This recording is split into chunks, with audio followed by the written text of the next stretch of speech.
called years ago. Ben, do you remember a thing called Double Your Dating? Oh, that guy with the fake name. Okay, so if you are above the age of 30, you probably will know what this is. So Double Your Dating, I'm going all off memory. Double Your Dating was around probably in year 2001 to 2008, maybe. And I was like 14 at the time.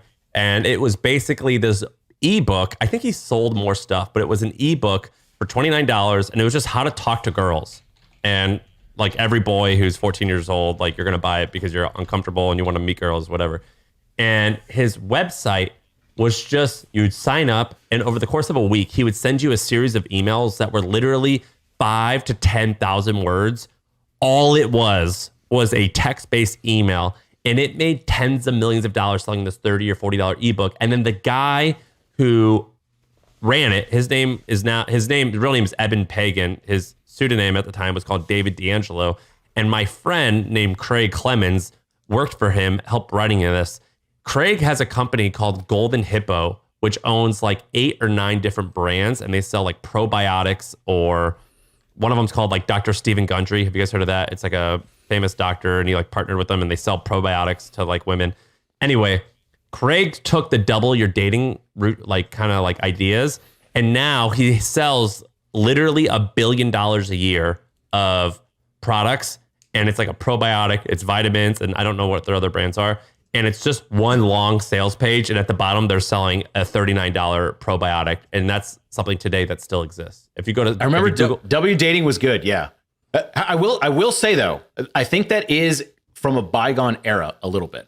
I'm sure there's like pages that are just strictly text, but for the most part, I don't see it as much because now the places that make a lot of money on dating are generally, they have a YouTube channel or Instagram or whatever. They're not just text like they used to be. It used to be a big deal back then. They could just write a long page of text, but you don't see it quite as much because we have. You know where do you see it? Go to Amazon.com and type in Kindle or like Amazon product or Echo. You might have a word. If most copywriters do this, do you have a word counter automatically installed on your Chrome? Yeah, I just highlight it and it tells me. Yeah, that's what I do. Go to Kindle, the Kindle listing, and tell me how many words it is. It's like 3,000 or 4,000 words. And I cannot stand when people say, well, no one leads long copy. And I'm like, no, like long copy almost will always outperform short copy. You just like, you for some reason, people think that long is not good. Joseph Sugarman, RAP, had a great thing. He said, write long copy, not long-winded copy. That's the difference. So this is like there's a lot of things you need to go over with the Kindle that I'm looking at on this page. It's talking about the PPI, the glare free, it's water resistant, all that kind of stuff. So it has a lot of features, so therefore it has a lot of copy. But if you're selling a basic yo-yo for $5, you probably don't need a lot of copy. You'd probably just make it long-winded. So yeah, like this has a lot of cool things to write about so you can make long copy. But I don't think you should make long copy just for long copy's sake. In fact, I would say I've seen a lot of good selling on Instagram. Like I run a site called swipefile.com where I keep all the good marketing that I see. And one of the cool things that I've noticed is on Instagram, people sell through stories now. And I'm like, this is like the evolution of how to sell. What's an example? I see a lot of these like courses and stuff and or like business courses. And so I remember writing articles about how to make like a logo, how to make a good logo and headline. And then I see like, there's like a guy named Chris Doe, this Asian dude I follow on Instagram. And he has these great stories on how to teach you how to do that kind of stuff. And I'm like, this is brilliant. This is like taking that long article I made and condensing it into an Instagram story that's visually appealing. It's fun. And I can go through it in like 10 seconds. I remember thinking, wow, I learned something in 10 seconds. That is great copywriting. That is instilling information in my brain very, very quickly and efficiently. Why haven't you done that? Man, good question. Yeah, I don't know. Well, so one of the things I think about social that I think that if you build your brand on social media, like this is a direct quote from Sam Parr. It's like if you build your brand on social media, it's like renting a place where the landlord raises the rent every 18 months, doubles the rent every 18 months. And so I think what happens is whenever we write long form stuff for SEO, every single day, no matter if Neville works or not, I get more and more people coming to the site. Whereas if I only focus on social media, You get people on the site while you're on that treadmill, but it falls off very quickly. And I'm not very consistent with social media. So it's not something I think I would like win in necessarily. But I could build a system around it. Yeah.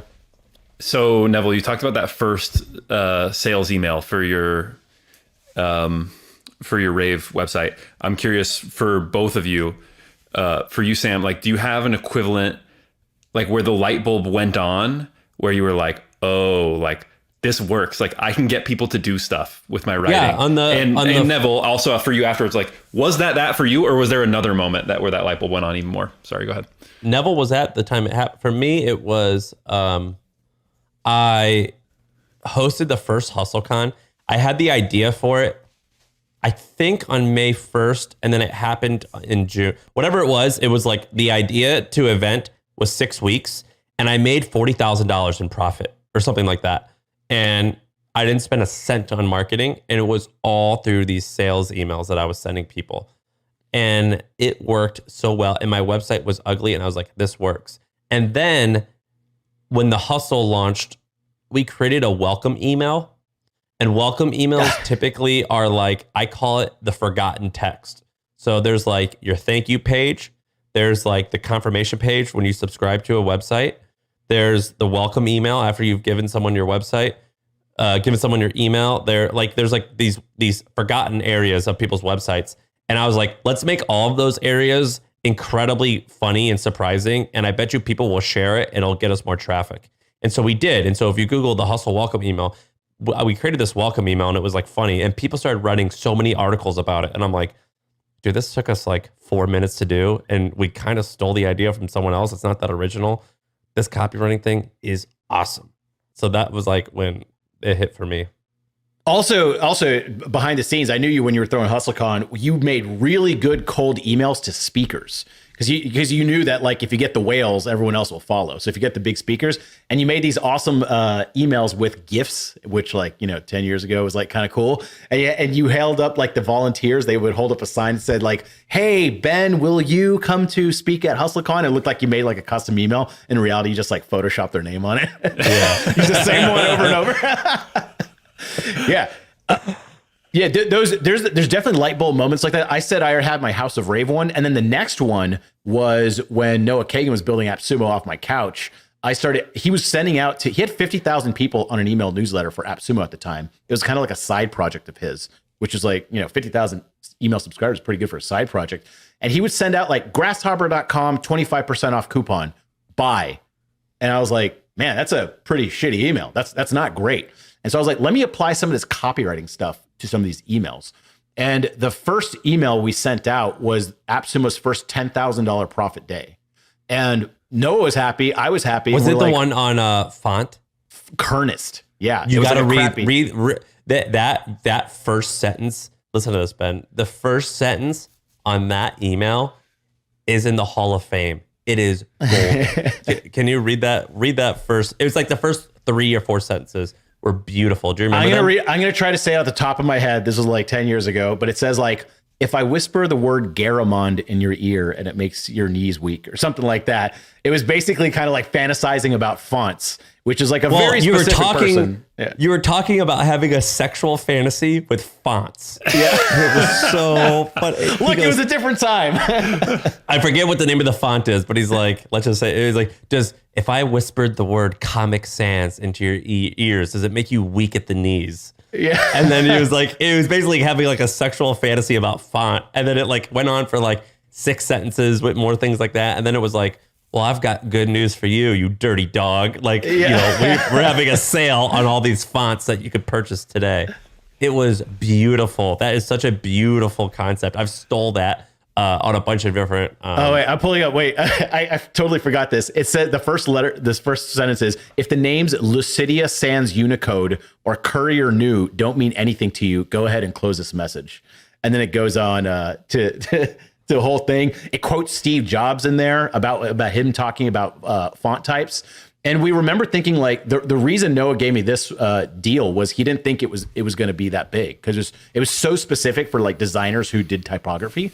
And I was like, you know what? Let's just have fun with it. And that ended up being like the biggest deal so far. And we're like, holy shit. Like the only thing that was different was the copyright. Like this was like, We took some time to write the copy, and it took about an hour. Like, it wasn't that long.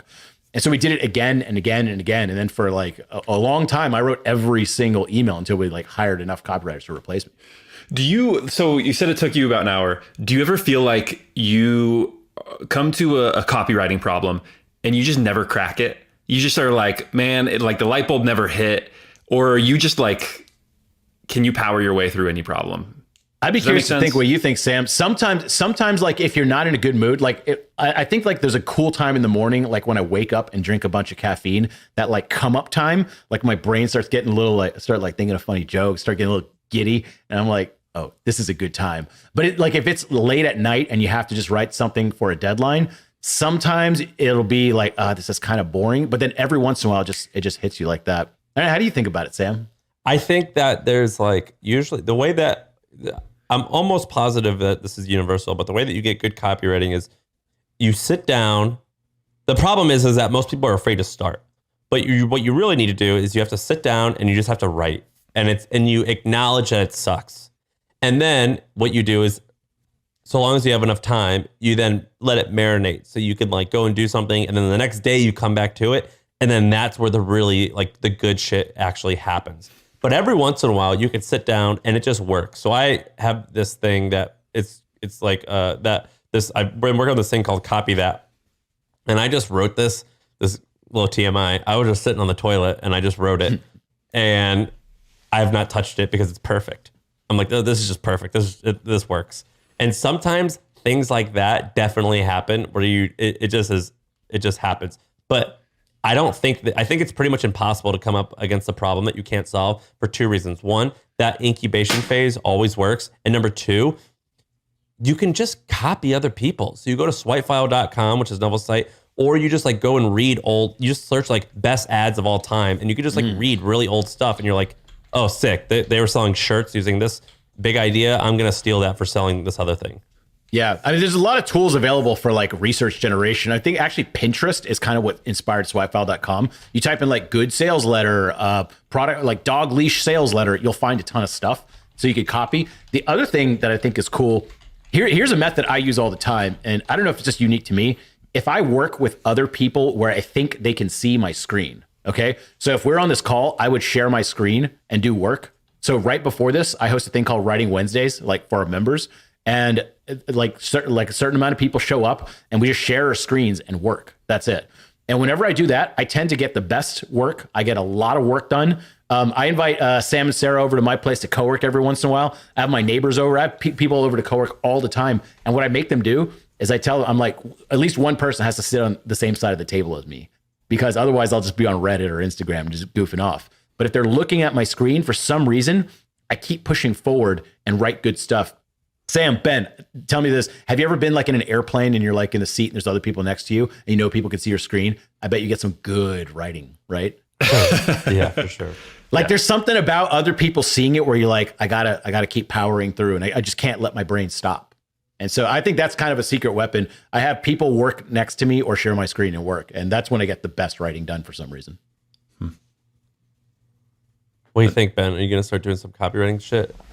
Yeah, well, like I kind of already am, right? Because I script out all my episodes. So I'm writing, and like I think it's pretty good, but now I'm actually trying to start selling stuff because I haven't been making much money on my show, and now I'm trying to make money on my show. And so this is all... Ooh, that'll be the true test. That'll be the true test. But you know,